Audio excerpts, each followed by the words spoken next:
ಮಾಡಿ ತೂತಾಗಿರೋ ಬಿಂದಿಗೆ ಕೊಟ್ಬಿಟ್ಟಿದ್ರು. ಈ ತರದ್ದು ಇಲ್ಲೆಲ್ಲೂ ಸಿಗೋದಿಲ್ಲ, ಶಿರ್ಡಿಲೇ ಸಿಗೋದು. ಹಾಗೆ 1800 ಇತ್ತು 1 ಗ್ರಾಮ್ಗೆ. ಈ ಮಾಂಗಲ್ಯನೂ ಕೂಡ ಅಷ್ಟೇನೆ, 1 ಗ್ರಾಮ್ ಇದೆ. 70 ಗ್ರಾಮ್ ಇದೆ ಅಮ್ಮನ ಮೊಗಸಿರಿ, 250 ಗ್ರಾಮ್ ಇದೆ, 450 ರೂಪಾಯಿ. ಇದನ್ನು ಕೂಡ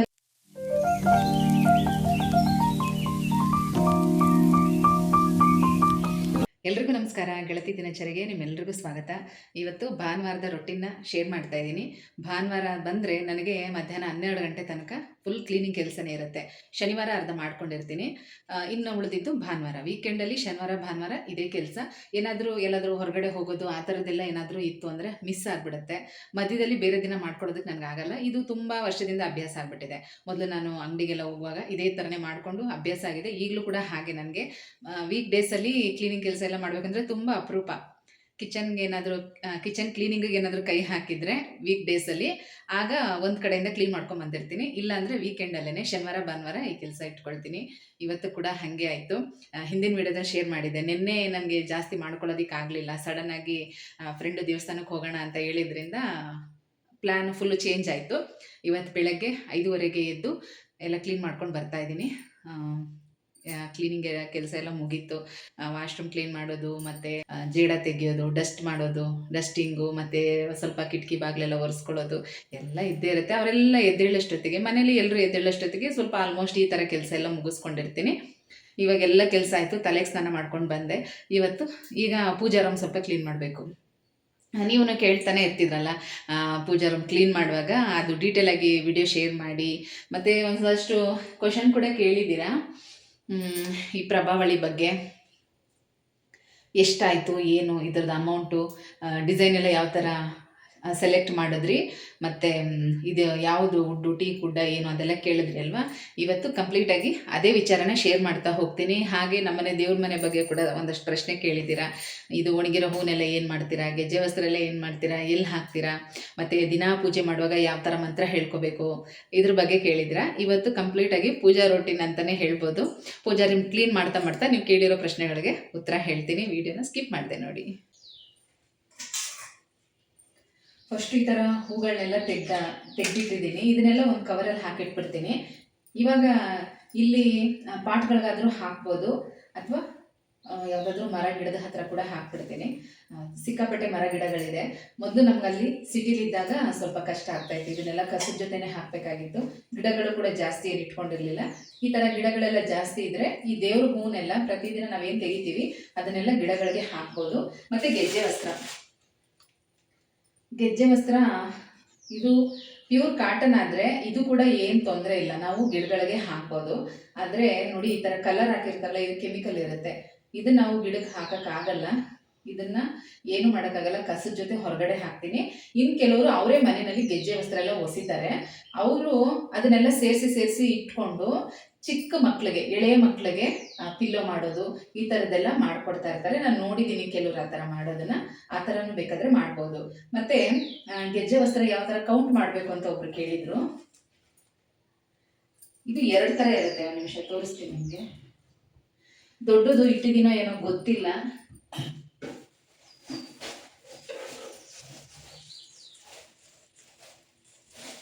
ಇದು ಈ ಥರ ಗೆಜ್ಜೆ ವಸ್ತ್ರ, ದೀಪದ ಬತ್ತಿ, ಮತ್ತು ಎಕ್ಸ್ಟ್ರಾ ಏನಾದರೂ ಬೇಕಾಗಿರುವಂಥ ಹತ್ತಿ, ಇದನ್ನೆಲ್ಲ ಒಂದು ಕವರಲ್ಲಿ ಹಾಕಿ ಇಟ್ಬಿಡ್ತೀನಿ.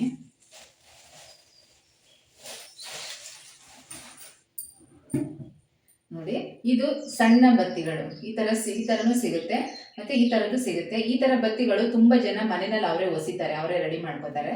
ಅದು ಚೆನ್ನಾಗೇ ಇರುತ್ತೆ. ನೋಡಿ, ಇಂಥ ಬತ್ತಿ ಆದರೆ ಕೌಂಟ್ ಮಾಡ್ಬೋದು. ಈ ಥರ ಬತ್ತಿಗಳು ಕೌಂಟ್ ಮಾಡೋದಕ್ಕಾಗಲ್ಲ.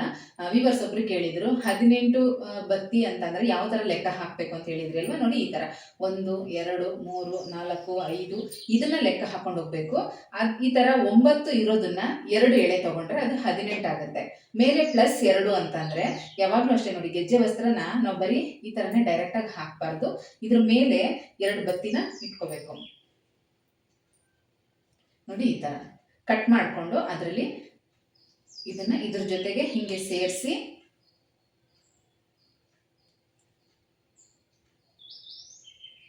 ನೋಡಿ, ಈ ಥರ 2 ಎಳೆ ಮಾಡಿಕೊಂಡು ಇದನ್ನು 2 ಹಿಂಗೆ ತಗೋಬೇಕು.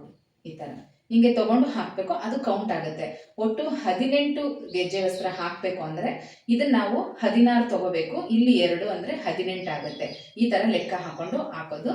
ಆದರೆ ಈ ಥರ ಸಣ್ಣ ಬತ್ತಿ ನಾವು ಹಾಕಿದ್ರೆ ಹಂಗೆ ಲೆಕ್ಕ ತಗೊಳಕ್ಕಾಗಲ್ಲ. ಅಂದಾಜ್ ಮೇಲೆ ನಮಗೆ ಕಳ್ಸಕ್ಕಾದ್ರೆ ನೋಡಿ ಎಷ್ಟು ಉದ್ದ ಬೇಕು, ಫೋಟೋಗಾದ್ರೆ ಎಷ್ಟು ಉದ್ದ ಬೇಕು, ಈ ಥರ ತಗೋಬೇಕು. ಕಳ್ಸಕ್ಕೆ ಹಾಕುವಾಗ್ಲೂ ಕೂಡ ಅಷ್ಟೇನೆ.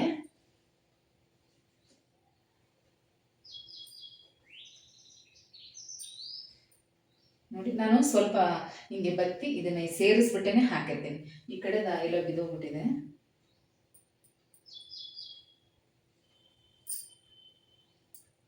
ನೋಡಿ ಕಳಸಕ್ಕೆ ಹಾಕುವಾಗ್ಲೂ ಕೂಡ ಅಷ್ಟೇ, ಬರೀ ಇದನ್ನ ಕಟ್ ಮಾಡಿಕೊಂಡು ನಾವು ಹಿಂಗೆ ಹಾಕಬಾರ್ದು. ಮೇಲ್ಗಡೆ ಇನ್ನೊಂದು ಸ್ವಲ್ಪ ಬತ್ತಿನ ಈ ಥರ ಸೇರಿಸ್ಕೊಂಡು ಹಾಕಬೇಕು. ಇದು ಯಾವ ಥರ ಲೆಕ್ಕ ಅಂದರೆ, ಇದು ಗೆಜ್ಜೆ ವಸ್ತ್ರ ಅಂದರೆ ದೇವ್ರಿಗೆ ನಾವು ವಸ್ತ್ರವನ್ನು ಹಾಕ್ತಾ ಇರೋ ಥರ ಲೆಕ್ಕ ಬರುತ್ತೆ. ಹಾಗಾಗಿ ಇದು ಕೆಳಗಡೆ ವಸ್ತ್ರ ಮೇಲ್ಗಡೆ ವಸ್ತ್ರ ಅಂತ ಏನು ಹೇಳ್ತೀವಲ್ವ, ಆ ಥರ ಇದನ್ನು ಸೇರಿಸ್ಬಿಟ್ಟೇನೆ ನಾವು ಹಿಂಗೆ ಹಾಕಬೇಕು. ಈ ಥರ ಹಿಂಗೆ ಹಾಕಬೇಕು. ಮತ್ತು ಫೋಟೋಗಳಿಗೆ ಹಾಕುವಾಗಲೂ ಅಷ್ಟೇ, ಇಲ್ಲಿ ನೀವು ನೋಡ್ತಾ ಇದ್ದೀರಲ್ಲ, ಇದನ್ನು ಅದರಲ್ಲೇ ಕೊಟ್ಟಿರ್ತಾರೆ, ಪ್ಯಾಕೆಟಲ್ಲಿ ಕೊಟ್ಟಿರ್ತಾರೆ. ನಾವು ಆ ಥರ ತೊಗೊಂಡಾಗ ನೋಡಿ ಈ ಥರ ನಾವು ಪ್ಯಾಕೆಟ್ ತೊಗೊಂಡ್ರೆ ಇಲ್ಲಿ ಮಧ್ಯದಲ್ಲಿ ಸ್ವಲ್ಪ ಎಕ್ಸ್ಟ್ರಾ ಹತ್ತಿ ನಮಗೆ ಕೊಟ್ಟಿರ್ತಾರಲ್ಲ, ಅದರಲ್ಲಿ ನಾವು ಈ ಥರ ಸ್ವಲ್ಪ ತೊಗೊಂಡು ಹಿಂಗೆ ಅರಿಶಿನ ಮಾಡಿ ಅಥವಾ ನೀರಲ್ಲಿ ಸ್ವಲ್ಪ ಒದ್ದೆ ಮಾಡಿಬಿಟ್ಟು ಗೆಜ್ಜೆ ವಸ್ತ್ರನ ಅಂಟಿಸಿ ಅದ್ರ ಮೇಲೆ ಅರಿಶಿನ ಕುಂಕುಮನ ಹಚ್ಚಬೇಕು. ಈಗ ನಿಮಗೆ ಗೆಜ್ಜೆ ವಸ್ತ್ರದ ಬಗ್ಗೆ ಇದ್ದಿದ್ದು ಡೌಟು ಕ್ಲಿಯರ್ ಆಗಿದೆ ಅಂತ ಅಂದ್ಕೊಂಡಿದ್ದೀನಿ. ಮತ್ತು ನೀವು ಫೋಟೋ ಎಲ್ಲ ಒರೆಸುವಾಗ ಕಳಸ ಎಲ್ಲ ಹಿಂಗೆ ತೆಗೆದು ಕ್ಲೀನ್ ಮಾಡುವಾಗ ಇದನ್ನೆಲ್ಲ ಬೇಕಾದರೆ ನಾನು ಆಗಲೇ ಹೇಳಿದಾಗೆ ಸಪ್ರೇಟಾಗಿ ಒಂದು ಕಡೆ ಎತ್ತಿಟ್ಕೊಂಡು ಚಿಕ್ಕದಾಗಿ ಪಿಲ್ಲೋ ಥರ ಮಕ್ಕಳಿಗೆ ಹೊಲಿದು ಕೊಡ್ಬೋದು. ಇಲ್ಲ ಅಂದರೆ ಏನು ಮಾಡೋದಕ್ಕಾಗಲ್ಲ, ಅದೆಲ್ಲ ತೆಗೆದ ಮೇಲೆ ಕಸದ ಜೊತೆ ಹೊರಗಡೆ ಹಾಕೋದಷ್ಟೇ, ಏನು ಮಾಡೋಕ್ಕಾಗಲ್ಲ. ಬಟ್ ಏನಂದರೆ ಇದೆಲ್ಲ ಕೆಮಿಕಲ್ ಇರುತ್ತೆ. ಈಗ ಇದರಲ್ಲಿ ಏನು ಕಲರ್ ಹಾಕಿದ್ದಾರೆ ಇದೆಲ್ಲ ಕೆಮಿಕಲ್ ಇರುತ್ತೆ. ಹಂಗಾಗಿ ಇದನ್ನು ಮತ್ತೆ ನಾವು ಯಾವುದೇ ರೀತಿಯಲ್ಲೂ ರೀಯೂಸ್ ಮಾಡೋದಕ್ಕೆ ಸಾಧ್ಯ ಇಲ್ಲ. ಮನೆಯಲ್ಲೇ ಒಂದಷ್ಟು ಒಳ್ಳೆ ಹತ್ತಿಗಳನ್ನ ತಂದಿಟ್ಕೊಂಡು ಈ ಥರ ಗೆಜ್ಜೆ ವಸ್ತ್ರನ ಹೊಸ್ದು ಇಟ್ಕೋತಾರೆ. ಇಂಥದ್ದನ್ನ ಬೇಕಾದರೆ ನಾವು ರೀಯೂಸ್ ಮಾಡ್ಕೋಬಹುದು. ಕೆಲವರು ಇದನ್ನೆಲ್ಲ ಸೇರಿಸಿಟ್ಕೊಂಡು ದೇವಸ್ಥಾನಗಳು ಕೊಡ್ತಾರೆ, ಅಲ್ಲಿ ಬೇರೆ ಬೇರೆ ರೀತಿಯಲ್ಲಿ ಅದನ್ನೆಲ್ಲ ಯೂಸ್ ಮಾಡ್ಕೋತಾರೆ. ಇಷ್ಟೇ ಇದರಲ್ಲಿರುವಂಥ ಡಿಫ್ರೆನ್ಸು. ಈಗ ನಿಮಗೆ ಗೊತ್ತಾಗಿದೆ ಅಂದ್ಕೊಂಡಿದ್ದೀನಿ. ಈ ಥರ ಹೂವು ಎಲ್ಲ ತೆಗೆದ್ಮೇಲೆ ಇದನ್ನು ಸಪ್ರೇಟಾಗಿ ಒಂದು ಕವರ್ನಲ್ಲಿ ಹಾಕಿಟ್ಕೊಂಡು ಆಮೇಲೆ ತೊಗೊಂಡು ಹೋಗಿ ಗಿಡಕ್ಕೆ ಹಾಕೊಳ್ತೀನಿ. 2-3 ದಿನ ಅಥವಾ ಒಂದು ವಾರದ ಪೂರ್ತಿ ಸೇರಿಸಿಟ್ಕೊಂಡು ಆಮೇಲೂ ಕೂಡ ನಾವು ತೊಗೊಂಡೋಗಿ ಗಿಡಕ್ಕೆಲ್ಲ ಹಾಕ್ಬೋದು. ಅದಕ್ಕೆ ಹೇಳೋದು, ಆದಷ್ಟು ಪ್ರತಿದಿನ ಪೂಜೆಗೆ ಸ್ವಲ್ಪ ಕಡಿಮೆ ಹೂವನ್ನು ಉಪಯೋಗಿಸಿದ್ರು ಕೂಡ ಪರವಾಗಿಲ್ಲ. ಅಂದರೆ ಸುಮ್ಮನೆ ಸಿಂಪಲ್ ಆಗಿ ಒಂದೊಂದು ಹೂವನ್ನು ಇಟ್ಟು ಪೂಜೆ ಮಾಡೋದು. ನಾವು ಮನೆ ದೇವ್ರ ವಾರ ಅಥವಾ ಅಮಾವಾಸ್ಯೆ, ಹುಣ್ಣಿಮೆ, ಬೇರೆ ಯಾವುದಾದ್ರೂ ನಾವು ವ್ರತ ಪೂಜೆ ಮಾಡೋದಿನ ಬೇಕಾದರೆ ಹೆಚ್ಚಿಗೆ ಹೂ ಹಾಕಿದ್ರು ನಡೆಯುತ್ತೆ. ಪ್ರತಿದಿನ ಪೂಜೆಗೆ ಒಂದೊಂದು ಹೂವನ್ನು ಇಟ್ಟು ಪೂಜೆ ಮಾಡಿದ್ರು ಕೂಡ ಸಾಕು.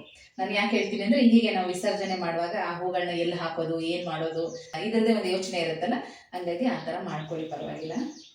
ಮತ್ತು ಇನ್ನೊಂದೇನೆಂದರೆ, ಹೆಚ್ಚಿಗೆ ಫೋಟೋಗಳಾಗಲಿ ಪೂಜಾ ಸಾಮಗ್ರಿಗಳಾಗಲಿ ಸೇರಿಸ್ಕೋಬೇಡಿ. ಎಲ್ಲಾದರೂ ಹೋಗಿದ್ದ ಕಡೆ ಎಲ್ಲ ತೊಗೊಂಡ್ಬಂದು ಇಟ್ಕೋಬಾರ್ದು. ಆಮೇಲೆ ನನ್ನ ಹತ್ರ ಇರೋಂಥ ಪೂಜೆ ಬುಕ್ ಬಗ್ಗೆ ಕೇಳಿದ್ರಿ. ನೋಡಿ ಈ ಥರ ಚಿಕ್ಕದಾಗಿರೋದು ನಾನು ತೊಗೊಂಡಿದ್ದೀನಿ. ಇದು ಎಲ್ಲ ಗ್ರಂಥಿ ಅಂಗಡಿಗಳಲ್ಲೂ ಸಿಗುತ್ತೆ. ಮತ್ತೇನಂದರೆ, ನಾವೆಲ್ಲಾದರೂ ಹೊರಗಡೆ ಹೋದಾಗ ನಮಗೆ ಕಾಣಿಸಿದಾಗ ತೊಗೊಂಡ್ಬಿಡ್ಬೇಕು. ಇನ್ನೊಂದ್ಸಲಿ ಯಾವಾಗಲೂ ನೋಡೋಣ ಅಥವಾ ಈಗ ಸದ್ಯಕ್ಕೆ ಬೇಡ ಆ ಥರ ಎಲ್ಲ ಅಂದ್ಕೊಳಕ್ಕೆ ಹೋಗ್ಬಾರ್ದು. ನಮ್ಮ ಹತ್ರ ಇಲ್ಲ ಅನ್ಸುತ್ತಾ ಅಥವಾ ಇದೇನೋ ಸ್ವಲ್ಪ ಡಿಫ್ರೆಂಟ್ ಆಗಿದೆ ಅಂತ ಅಂದಾಗ ತಂದಿಟ್ಕೊಂಡ್ರೆ ನಮಗೆ ಮುಂದೆ ಯಾವತ್ತಾದ್ರೂ ಉಪಯೋಗಕ್ಕೆ ಬರುತ್ತೆ.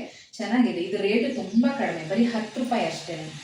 ನವರಾತ್ರಿ ಟೈಮಲ್ಲೆಲ್ಲ ಈ ಥರ ಬುಕ್ಗಳು ತುಂಬ ಜಾಸ್ತಿ ಒಂದು 20-30 ಈ ಥರ ತರಿಸ್ಕೊಂಡು ತಾಂಬೂಲದ ಜೊತೆ ಎಲ್ಲ ನಾನು ಕೊಟ್ಟಿದ್ದೀನಿ. ತುಂಬ ಜನ ಕೊಟ್ಟಿದ್ದೀನಿ. ನೋಡಿ ಇಷ್ಟು ಚಿಕ್ಕದಾಗಿರೋದ್ರಿಂದ ನಾವು ಪರ್ಸಲ್ಲೂ ಇಟ್ಕೋಬೋದು. ಎಲ್ಲಾದರೂ ಹೊರಗಡೆ ಹೋದರೆ ಪರ್ಸಲ್ಲಿ ಇಟ್ಕೋಬೋದು, ಚೆನ್ನಾಗಿರುತ್ತೆ.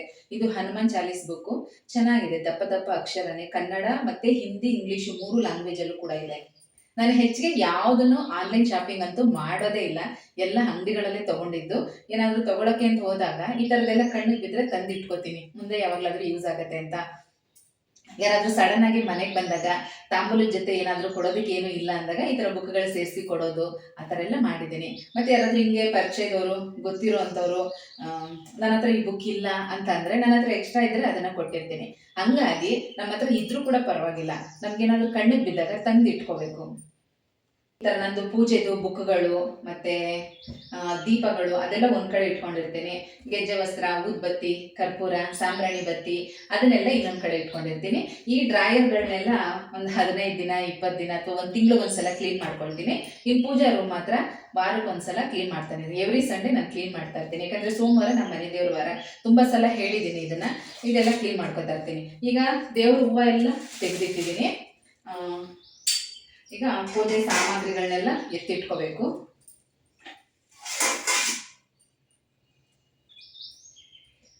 ದೀಪದ ಬತ್ತಿ ಕೂಡ ಅಷ್ಟೇ ತೆಗೆದ್ಬಿಟ್ಟು ಹಾಗೆ ಈ ಹೂಗಳ ಜೊತೆ ಹಾಕ್ಬಿಡ್ತೀನಿ.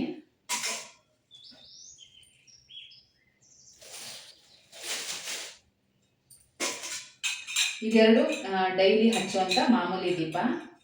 ಈ ದೀಪ ಮಾಮೂಲಿ ಹಚ್ಚುವಂಥ ದೀಪ. ಇದೆರಡು ತುಪ್ಪದ ಬತ್ತಿ ಇಟ್ಟು ಹಚ್ತೀನಿ.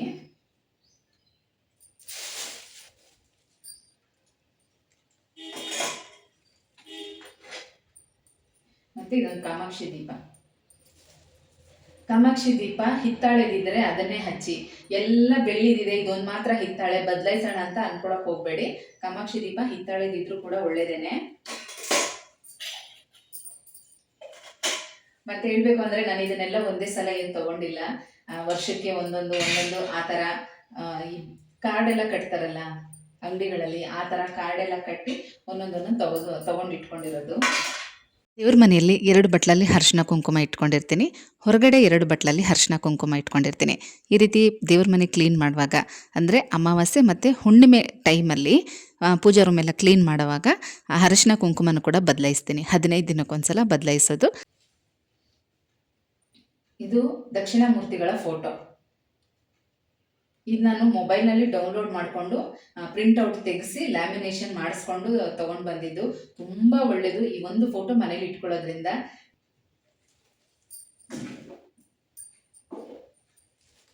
ಇದೆರಡು ಮರದ ಆನೆಗಳು.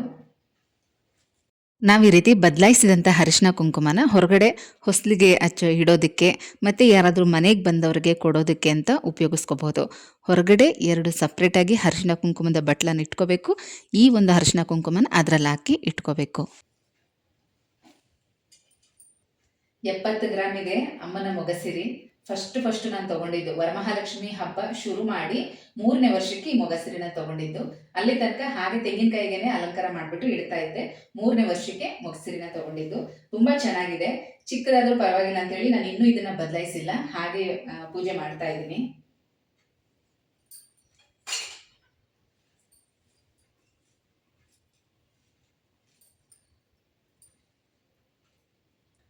ಈ ಮಾಂಗಲ್ಯನೂ ಕೂಡ ಅಷ್ಟೇನೆ 1 ಗ್ರಾಮ್ ಇದೆ. ಈಗ ತಗೊಳಕ್ಕಾಗಲ್ಲ ಬಿಡಿ. 1 ಗ್ರಾಮೇ ಈಗ 11-12 ಸಾವಿರ ಆಗಿರೋದ್ರಿಂದ ಈಗ ತಗೊಳೋದಿಕ್ಕಾಗಲ್ಲ. ಇದನ್ನು ತಗೊಂಡು ತುಂಬಾ ವರ್ಷ ಆಗಿದೆ. ನಾನು ಇದನ್ನು ತಗೊಂಡಾಗ 1800 ರೂಪಾಯಿ ಇತ್ತು 1 ಗ್ರಾಮ್ಗೆ. ಆಗ ತಗೊಂಡಿದ್ದು. 1 ಗ್ರಾಮ್ ಇದೆ.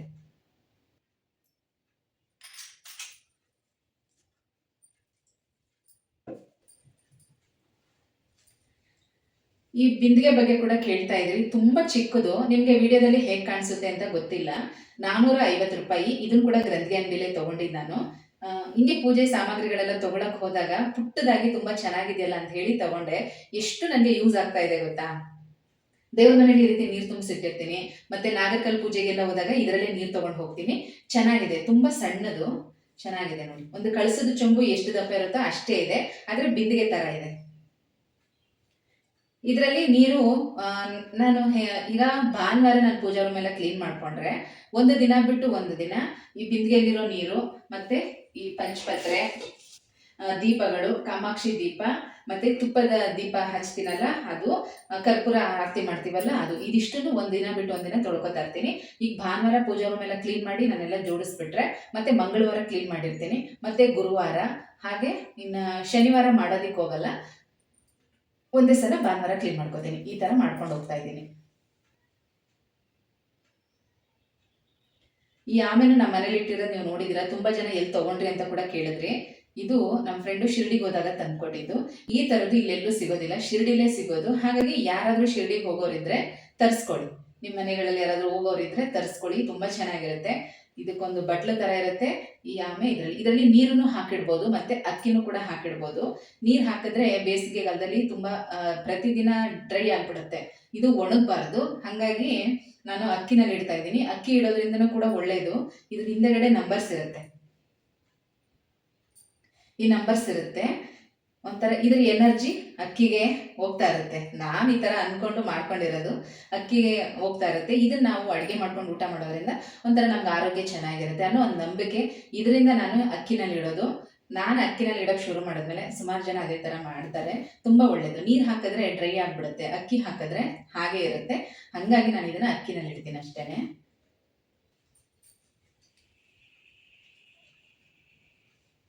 ಮತ್ತೆ ಕಳಸದ ಎಲೆ ಬಗ್ಗೆ ಕೂಡ ಕೇಳ್ತಾ ಇರ್ತೀರಾ.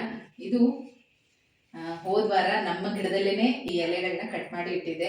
ಎಷ್ಟು ಚೆನ್ನಾಗಿದೆ ನೋಡಿ, ಫ್ರೆಶ್ ಆಗಿರೋದು. ನಾವು ಗಿಡದಲ್ಲಿ ಆಗ ತಾನೇ ಕಟ್ ಮಾಡಿ ತಗೊಂಡ್ ಬರೋದು. ಎಷ್ಟು ದಿನ ಆದ್ರೂ ಚೆನ್ನಾಗೇ ಇರುತ್ತೆ. ತುಂಬಾ ಚೆನ್ನಾಗಿದೆ. ಸ್ವಲ್ಪ ಕೂಡ ಏನೂ ಆಗಿಲ್ಲ ಎಲೆಗಳು. ಇಲ್ಲಿ ನಮ್ಗೆ ಚೆನ್ನಾಗಿರೋ ಎಲೆ ಸಿಗೋದೇ ಕಷ್ಟ. ಮತ್ತೆ ಈ ತರ ಕಳಸಿದ ಎಲೆನ ಬೇರೆ ಯಾರಿಗೂ ಕೊಡಬಾರ್ದು ಅಂತ ಹೇಳ್ತಾರೆ. ನಾವು ತಾಂಬೂಲ ಇಟ್ಟಿರ್ತೀವಲ್ಲ, ಅದನ್ನ ಬೇಕಾದ್ರೆ ಯಾರಿಗಾದ್ರೂ ಕೊಡ್ಬೋದು, ಆದ್ರೆ ಕಳಸಕ್ಕೆ ಇಟ್ಟಿರೋ ಎಲೆನ ಕೊಡಬಾರ್ದು ಅಂತಾರೆ. ಮನೇಲಿ ಯಾರಾದ್ರೂ ಎಲೆ ಅಡಿಕೆ ಹಾಕೊಳ್ಳೋರಾದ್ರೆ ಹಾಕೋಬಹುದು. ಯಾರು ಹಾಕೊಳ್ಳೋರಿಲ್ಲ ಅಂದ್ರೆ ಇದನ್ನ ಒಂದ್ 2 ದಿನ ಹಾಗೆ ಇಟ್ರೆ ಒಣಗೋಗ್ಬಿಡುತ್ತೆ. ಆಮೇಲೆ ಪುಡಿ ಮಾಡಿ ತುಳಸಿ ಗಿಡಕ್ಕೆ, ಬೇರೆ ಹೂವಿನ ಗಿಡಗಳಿಗೆಲ್ಲ ಹಾಕ್ಬೋದು.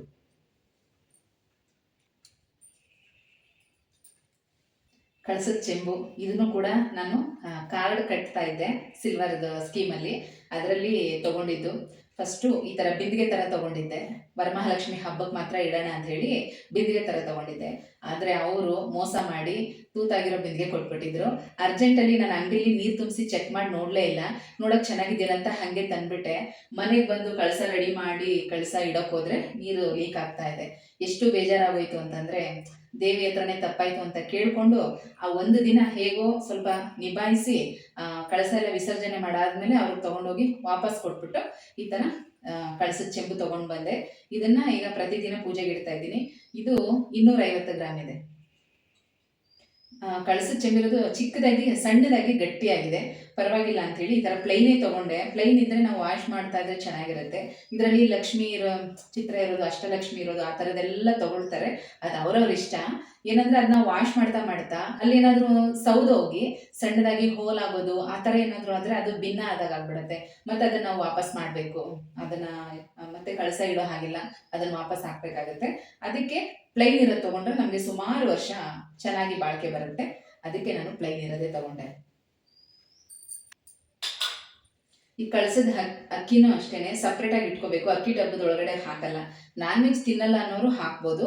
ಅವರು ಯಾವುದೇ ವೆಜ್ ಅಡುಗೆಗಳಿಗೆಲ್ಲ ಯೂಸ್ ಮಾಡ್ಕೋಬೋದು. ನಾನ್ ವೆಜ್ ತಿನ್ನೋಂಥವ್ರು ಅಕ್ಕಿನ ಸಪ್ರೇಟಾಗಿ ಇಟ್ಕೊಂಡು ವೆಜ್ ಅಡುಗೆ ಮಾಡುವಾಗ ಮಾತ್ರ ಯೂಸ್ ಮಾಡಬೇಕು. ಇಲ್ಲ ಅಂದರೆ ಈ ರೀತಿ ವಾರ ಮಾಡೋ ದಿನ ಪೊಂಗಲ್ ಅಥವಾ ಪಾಯಸ ಆ ಥರ ಏನಾದರೂ ಮಾಡಿಕೊಂಡು ಅವತ್ತೊಂದವತ್ತು ಯೂಸ್ ಮಾಡ್ಕೋಬೋದು. ನಾನು ಇದನ್ನು ಸಪ್ರೇಟಾಗಿ ಇಡ್ತೀನಿ, ವೆಜ್ ಅಡುಗೆಗೆ ಯೂಸ್ ಮಾಡ್ಕೋತೀನಿ. ಮತ್ತೆ ಇನ್ನು ಗೆಜ್ಜೆ ವಸ್ತ್ರ ಪ್ರತಿ ವಾರ ನಾನು ಬದಲಾಯಿಸೋದಿಲ್ಲ. ಅಮಾವಾಸ್ಯೆ ಮತ್ತು ಹುಣ್ಣಿಮೆಗೆ ಮಾತ್ರ ಬದಲಾಯಿಸ್ತಾ ಇರ್ತೀನಿ. ಕಳಸಕ್ಕೆ ಮಾತ್ರ ಈ ರೀತಿ ನಾವು ಕಳಸ ತೆಗೆದು ಇಡ್ತೀವಲ್ಲ, ಆಗೆಲ್ಲ ಹೊಸ ಗೆಜ್ಜೆ ವಸ್ತ್ರ ಹಾಕ್ತೀನಿ. ಫೋಟೋಗೆ ಮಾತ್ರ 15 ದಿನಕ್ಕೆ ಒಂದ್ಸಲನೇ ಚೇಂಜ್ ಮಾಡೋದು. ಫೋಟೋ ಒರೆಸುವಾಗ ಅದನ್ನು ಸ್ವಲ್ಪ ಹಾಗೆ ಬಿಟ್ಟು ಒರೆಸ್ಕೊಳ್ತಾ ಇರ್ತೀನಿ.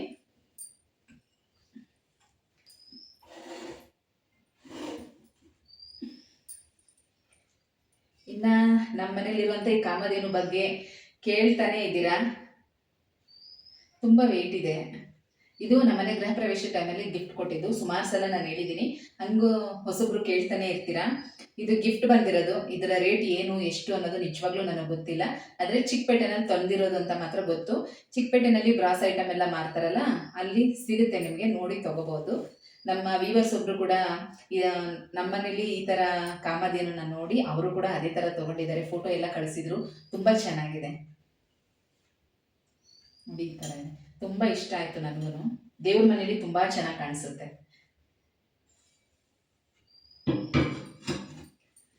ಮತ್ತೆ ಅವ್ರು ಹೇಳ್ತಾರೆ, ಏನು ಇದನ್ನ ಆಗಾಗ ತೊಳಿಬೇಕು ಅಂತೇನಿಲ್ಲ, ಸುಮ್ಮನೆ ಹಾಗೆ ಒಣಗಿರೋ ಬಟ್ಟೆನಲ್ಲಿ ಒರೆಸ್ಬಿಟ್ರು ಸಾಕು, ಚೆನ್ನಾಗಿರುತ್ತೆ ಅಂತ.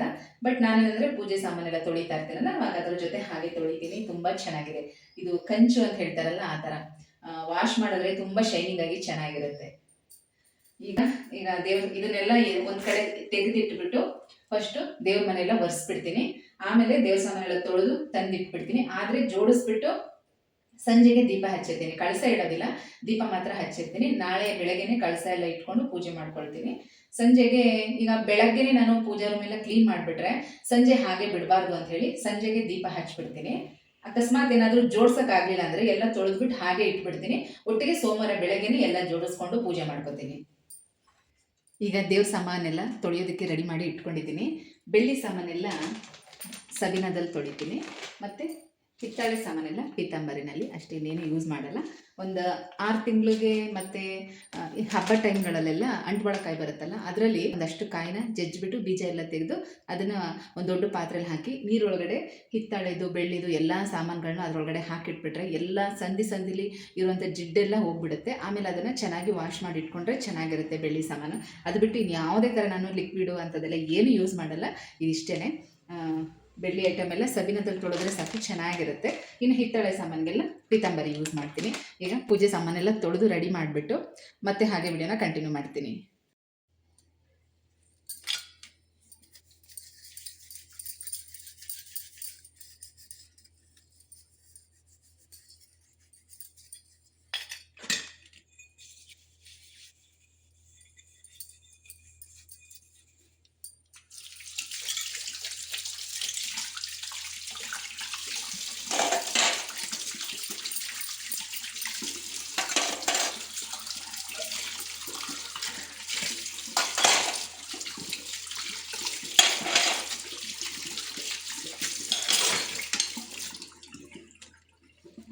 ನಾವು ವಾರನೂ ಕ್ಲೀನ್ ಮಾಡ್ಕೊಳ್ಳೋದ್ರಿಂದ ಅಷ್ಟೊಂದೆಲ್ಲ ಗಲೀಜಿರೋದಿಲ್ಲ, ಬೇಗನೆ ವಾಶ್ ಮಾಡ್ಕೋಬೋದು.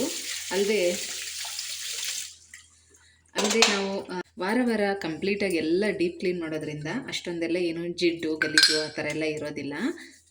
ಅಲ್ಲದೆ ಒಂದಿನ ಬಿಟ್ಟು ಒಂದಿನ ಕೂಡ ದೀಪಗಳು, ಕರ್ಪೂರದ ಆರತಿ ಇದನ್ನೆಲ್ಲ ತೊಳಿತಾನೆ ಇರ್ತೀವಲ್ಲ, ಹಾಗಾಗಿ ಯಾವಾಗಲೂ ಕೂಡ ಚೆನ್ನಾಗಿರುತ್ತೆ. ಪೂಜಾ ಸಾಮಾನೆಲ್ಲ ಯಾವಾಗಲೂ ಚೆನ್ನಾಗಿರುತ್ತೆ. ಮತ್ತು ನಾನು ಈ ಥರ ದೇವ್ರ ಸಾಮಾನೆಲ್ಲ ತೊಳೆಯೋದಕ್ಕೆ ಯಾವುದೇ ಥರ ಸ್ಕ್ರಬ್ಬರೆಲ್ಲ ಏನು ಯೂಸ್ ಮಾಡೋದಿಲ್ಲ. ಹಾಗೆ ಕೈಯಲ್ಲೇ ಎಲ್ಲ ತಿಕ್ಕಿ ತೊಳೆದ್ಬಿಡ್ತೀನಿ. ಇದರಿಂದ ಹೆಂಗೆ ಅಂದರೆ ನಮ್ಮ ಕೈಗೂ ಕೂಡ ಎಕ್ಸಸೈಸ್ ಆದಂಗೆ ಆಗುತ್ತೆ, ಅಕ್ಯುಪಂಕ್ಚರ್ ಆಗುತ್ತೆ. ಕೆಲವರೆಲ್ಲ ಜಾಯಿಂಟ್ ಪೇನ್ ಇದೆ, ನನಗೂ ಕೂಡ ಇತ್ತು ಆ ಪ್ರಾಬ್ಲಮ್ಮು. ಅದ್ರ ಬಗ್ಗೆ ಕೇಳಿದ್ದೀರಾ. ಮುಂದಿನ ವಿಡಿಯೋದಲ್ಲಿ ಡೀಟೇಲಾಗಿ ತಿಳಿಸ್ತೀನಿ. ನಾನು ಯಾವ ಥರ ಮೆಡಿಷನ್ ಎಲ್ಲ ತೊಗೊಂಡೆ, ಈಗ ನನಗದು ಕ್ಯೂರ್ ಆಗಿದೆಯಾ ಇಲ್ವಾ ಪೂರ್ತಿ ಹೇಳ್ತೀನಿ ನಿಮಗೆ. ಖಂಡಿತ ತುಂಬಾ ಯೂಸ್ಫುಲ್ ಆಗುತ್ತೆ.